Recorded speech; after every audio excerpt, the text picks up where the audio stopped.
손 김리 인기의 한국 축구, 유럽 리그 활약에 전 세계가 주목.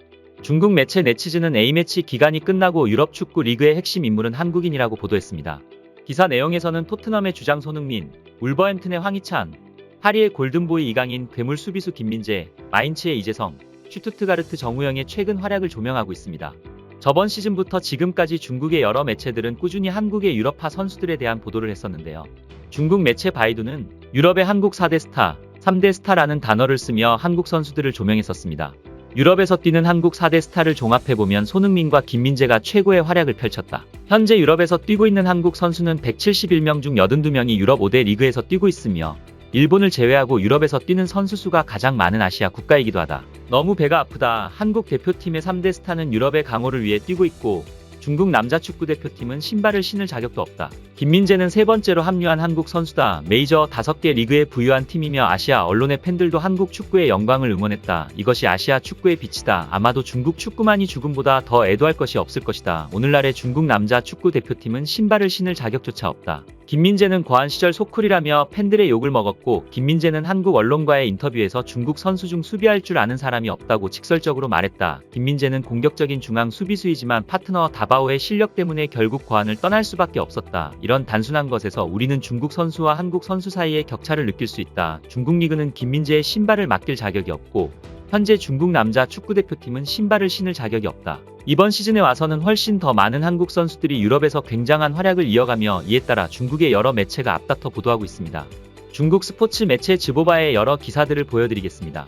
파리에서 같은 기간 동안 이강인의 유니폼이 가장 많이 팔렸다. 음바페보다도 약간 높았다. 한국의 공격수 이강인은 올 여름 마요르카에서 2200만 유로에 파리로 이적했다. 압델라 불만은 이강인이 파리에 합류한 이후 같은 기간 파리 팀에서 가장 많은 유니폼을 판매한 선수라고 보도했다. 그의 판매량은 음바페의 유니폼보다 약간 높다. 손흥민의 연속골, 토트넘이 2대1로 크리스탈 팰리스에게 승리. 이번 경기에는 손흥민이 연속골을 터뜨리고 프리미어리그 득점자 명단에서는 손흥민이 10라운드 8골로 득점 2위에 올라 있으며 득점 선두인 홀란드에 비해 한 골만 부족하다. 하늘에 별이 가득하다. 대한민국 5대 메이저리그 주전 4명이 모두 경기에서 득점에 성공했다. 이번에는 중국 매체 네디즈가 10월간 한국 축구 선수들에 대해 어떻게 보도했는지 봅시다. 손흥민 시장력 세계 스포츠 스타 중 36위. 글로벌 스포츠 스타 시장 순위에 한국 선수 손흥민이 유일하게 진입했다. 선수를 둘러싼 미디어 가치, SNS 관심도, 소비자 인지도, 사회 이슈 참여도, 성장 가능성 등을 종합적으로 평가한 시장력을 갖춘 스포츠 스타 톱 50 중 36위를 차지했다. 모두의 관심을 끄는 스타 손흥민, 김민재, 이강인이 있다. 이강인은 중원에서 조직력과 창의성이 뛰어나다는 평가를 받아왔고 뛰어난 활약으로 한국 대표팀의 위협을 더했다. 그는 한국팀의 키패스와 컨트롤을 제공하는 등 경기에서 중요한 역할을 하게 될 것이다. 김민재는 탄탄한 중앙 수비수로 수비 능력과 리더십 기질이 그를 팀에 없어서는 안 될 멤버로 만들어준다. 그는 경기 중 골문을 수비하고 상대의 공격을 저지하는 역할을 맡게 된다. 한마디로 한국 축구대표팀은 손흥민, 김민재, 이강인 등 스타 선수들을 비롯해 강력한 라인업을 펼쳤다. 김민재, 챔피언스리그 3연승에 일조했다. 바이에른 뮌헨의 김민재가 강제행군에 몸이 지쳤음에도 불구하고 마침내 팀의 승리를 거뒀다. 최근 한국 대표팀에 대체 선수가 없어 김민재의 학대 사건이 촉발됐고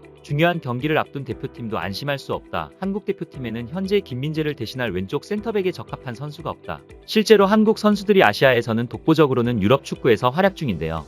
손흥민 선수는 EPL 2주의 팀에 이어 5대 리그 베스트 11에 뽑혔으며 맨체스터 시티의 괴물 공격수 엘링 홀란드에 이어 영국 리그 득점 2위에 위치하여 있습니다. 이강인 선수는 챔피언스 리그 AC 밀란을 상대로 데뷔골을 넣으며 원래 파리에서 주전으로 뛰던 선수들을 위협하는 골든보이가 되어가고 있습니다. 김민재 선수는 챔피언스 리그에서 엄청난 활약을 보여주며 볼탈취 1위, 걷어내기 3위, 패스 성공 5위라는 엄청난 수치를 기록하며 월드클래스 수비수로 거듭나고 있습니다. 이렇게 한국 선수들이 유럽에서 독보적으로 활약하는 이유는 뭘까요? 2002년 월드컵 4강의 주축 멤버이자 한국 국가대표 레전드 이천수 선수는 다음과 같이 말했습니다. 요즘은 이제 피지컬이 되게 중요한 시대가 왔어요. 축구 입장에서 작아도 어떤 노력을 하면 성공을 합니다. 하지만 피지컬이 좋으면 훨씬 더 빠르게 성장할 수 있어요. 그거는 확실해요. 요즘 시대에는 80 이상은 돼야 뭔가 균형을 맞출 수 있습니다. 아시아, 유럽과 남미를 이렇게 축구를 세 개로 나눈다면 아시아가 두 군데에 비해서 굉장히 딸린 건 사실이에요. 그러면 다른 부분에 있어서 붙여야 된다는 거예요. 옵션을 따라가려면 피지컬이 있어야 됩니다. 작은 사람이 큰 사람을 따라가려면 빨라야 돼요. 실제로 우리나라 남성의 평균 키는 포르투갈, 터키, 아르헨티나, 브라질 등 거의 모든 남미 나라들보다도 큽니다. 심지어 지난 100년간의 전 세계 평균 키 성장률은 우리나라가 1위입니다. 지난 100년간 우리나라 남성의 평균 키는 174로 평균 15cm가 커졌으며 반대로 생각하면 100년 전에 우리나라의 평균 키는 그리 크지 않았다는 말이 됩니다. 지난 100년간 우리나라는 가파른 경제 성장으로 인해 의식주에서 드라마틱한 환경적 변화를 겪게 되었고 그로 인해서 평균 키가 급격하게 커진 것은 의심할 여지가 없습니다. 그 증거로 70년 전에는 북한의 평균 키가 남한보다 컸습니다. 2022년 국제과학학술지인 네이처지의 발표에 따르면 인간의 키를 결정짓는 요인은 유전적 요인이 80%, 환경적 요인이 20% 정도 된다고 하죠. 참고로 일본 남성의 평균 키는 172cm, 중국 남성의 평균 키는 167cm입니다. 한국인의 유전자에는 북방인의 유전자가 작게 섞여 있기 때문에 동아시아에서 가장 클 수 있는 것이며 북방인이 섞이지 않은 대부분의 나라들보다 키가 더 큰 것입니다. 이 가설의 증거로 한국인들이 선천적으로 우유를 잘 소화하지 못하고 고혈압에 취약하며 몸에서 채취가 나지 않고 갈색의 눈동자를 가졌다는 것이 있습니다. 손흥민, 김민재, 황희찬과 같이 유럽에서 활약하는 선수들을 보면 키가 큰 것은 물론이고 신체 능력 자체가 여타 유럽 선수들에 비해서 전혀 밀리지 않습니다. 아마 이것이 우리 선수들이 유럽에서 빛나는 이유이기도 할 것입니다. 중국의 네티즌들은 현재 한국의 유럽파 선수들의 활약을 어떻게 보았을까요? 구독과 좋아요는 컨텐츠 제작에 큰 힘이 됩니다. 한국 축구에 집중하고 일본 축구는 멀리하세요. 인정하든 안 하든 우리 중국 축구와 일본과 한국 축구의 격차는 점점 더 벌어지고 있다. 20년 뒤에는 축구 국가대표팀이 더 강해질 수 있을까? 이제 우리는 뒤처지고 있다는 사실을 인정할 수 있어야 한다. 결국 미얀마도 이길 수 없다. 하지만 변화가 있을지 지켜봐야겠지만 어쨌든 희망은 거의 없는 것 같습니다. 저희는 팬문화가 전혀 없고 다들 이기고 지는 것에만 관심이 있어요. 대학 입학 시험에 축구를 빠르게 추가하세요.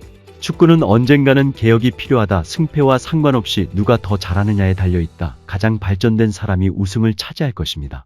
현 단계에서 중국 축구대표팀은 괌, 몰디브 같은 팀을 상대로만 패스와 컨트롤을 할 수 있다. 동남아시아에서는 여전히 바디와 헤딩에 의존해야 한다. 일본이나 한국과 경기하면 여전히 버스와 수비적인 역습, 세트피스 전술에 의존해야 한다.